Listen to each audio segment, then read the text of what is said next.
Welcome to the Sunshine Coast Real Estate Podcast, your go-to source for all things real estate on the Sunshine Coast of beautiful British Columbia.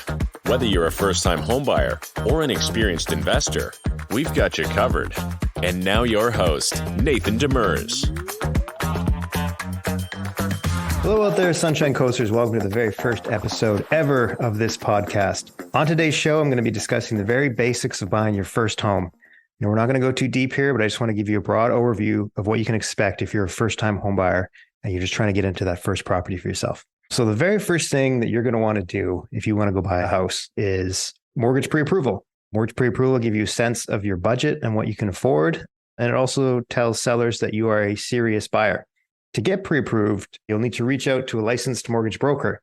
Now, the broker is going to ask you to provide things that prove your income, things like tax documents, pay stubs, that sort of thing. If you're self-employed, there will likely be additional documents required. And whoever's doing your pre-approval will also want to pull your credit report. Make sure there aren't any surprises like late payments, bankruptcies, that kind of thing, debts that may have gone to a collection agency. I'm going to be covering credit reports in a future episode, so be sure to check that out if you're interested in learning more. So once you're pre-approved, most lenders will allow you to lock in your rate for 3 to 4 months. So if you're buying in a particularly volatile rate market, this can help take some of the pressure off because it'll give you a chance to take some time to look at multiple properties without the fear that if you wait too long, that, if rates suddenly increase, that all of a sudden you're not going to qualify for the loan. So getting your rate held is very advisable if you're looking to buy property and rates have been kind of all over the place like they have been lately.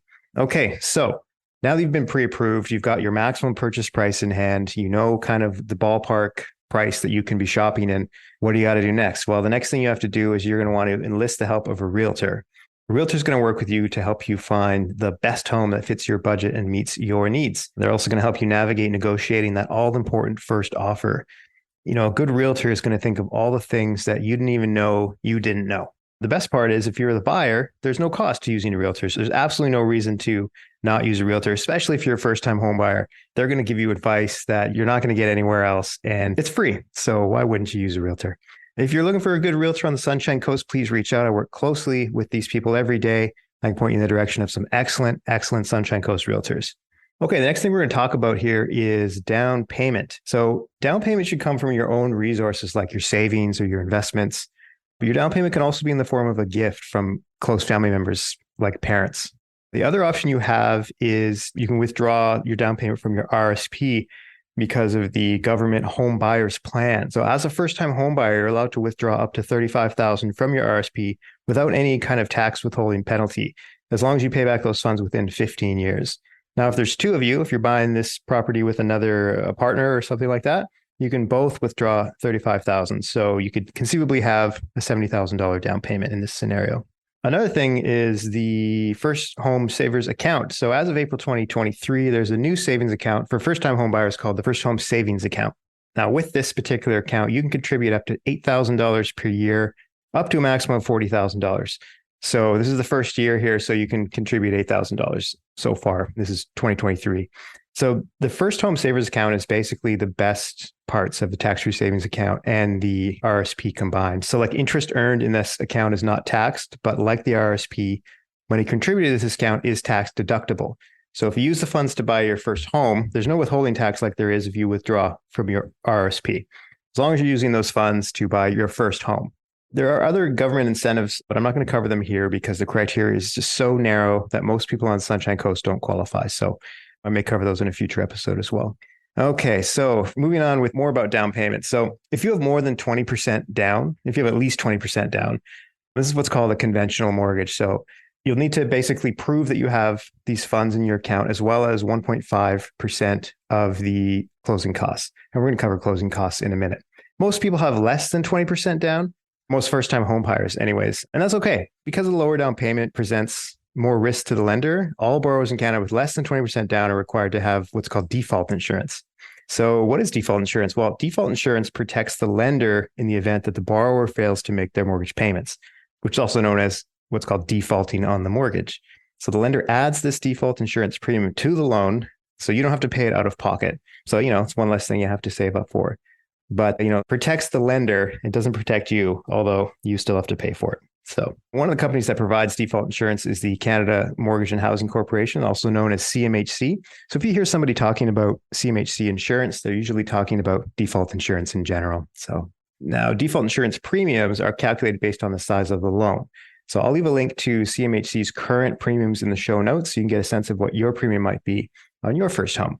Another thing worth mentioning is that if you have less than 20% down, you will not be able to buy a house costing more than $1 million. So $1 million and up does not qualify for default insurance. So if you're looking at a house that's $1,001,001, you'll definitely need a 20% down payment for that. Okay, so the next thing we're going to cover here is land transfer tax. So land transfer tax makes up a sizable chunk of your closing costs. As a first-time home buyer, you can apply to have your land transfer tax waived, but there is a catch. The property has to be valued at less than $500,000. So on the Sunshine Coast, this is usually only valid for condo purchases. There's also a sliding scale for properties costing between $500,000 and $525,000. But for a property costing more than $525,000, you can expect to pay the full cost of land transfer tax, whether you're a first-time home buyer or not. To get a sense of what land transfer costs are, I'll leave a link to my app in the show notes as well. So there's a little tool in there that will allow you to input a home price, and the little tool will spit out exactly to the dollar what your land transfer tax will be. So other costs you can expect on closing is legal fees. This costs about $1,200 to about $1,500, depending on the lawyer you choose or the notary public. Another thing you're going to have to pay for is title insurance. So title insurance protects you against title fraud, and it's a requirement for most lenders. It usually costs about $175. And we're going to cover title fraud in more detail in a future episode and sort of talk about a little bit about what that is with a lawyer. We'll have that discussion. Another thing you may have to pay for is an appraisal. So depending on various factors, the lender may require a full appraisal of the property. It usually costs around $500 or $600 here on the Sunshine Coast. But it's not always necessary, but it is something that just to sort of budget for just in case. Another thing you're going to want to get is an inspection of the property you're about to buy. This is going to identify any potential issues or necessary repairs, and it's going to help you make an informed decision to negotiate with the seller if you find deficiencies that you weren't aware of when you made your initial offer. So again, a realtor is going to be able to walk you through this kind of stuff as well. And then once you have that property, just be aware that there's going to be ongoing expenses as well. So you're now going to have to pay property taxes. So property taxes are set by the municipality.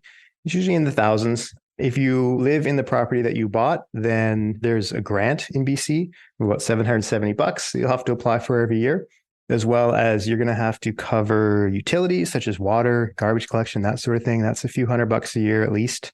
Home insurance, you're going to make sure you're adequately covered in the event of some sort of catastrophic damage to your house, like a fire. Most lenders are going to require that you have that anyways, and you just want that. You do not want your house going down in flames and your mortgage remaining the same. So you're also going to be responsible for maintenance and repairs. Now that you're the owner of the home, that's all completely up to you. You'll no longer be able to just call the landlord and get that fixed, as well as any condo or strata fees that may be part of the building you live in if you've bought a condo. So there you have it. Those are the basics of buying your first home. If you have any questions at all, feel free to reach out. My contact details are in the show notes. You can also find out more information on my website at www.nathandemers.ca. Bye for now. This is an I Love Mortgage Brokering production.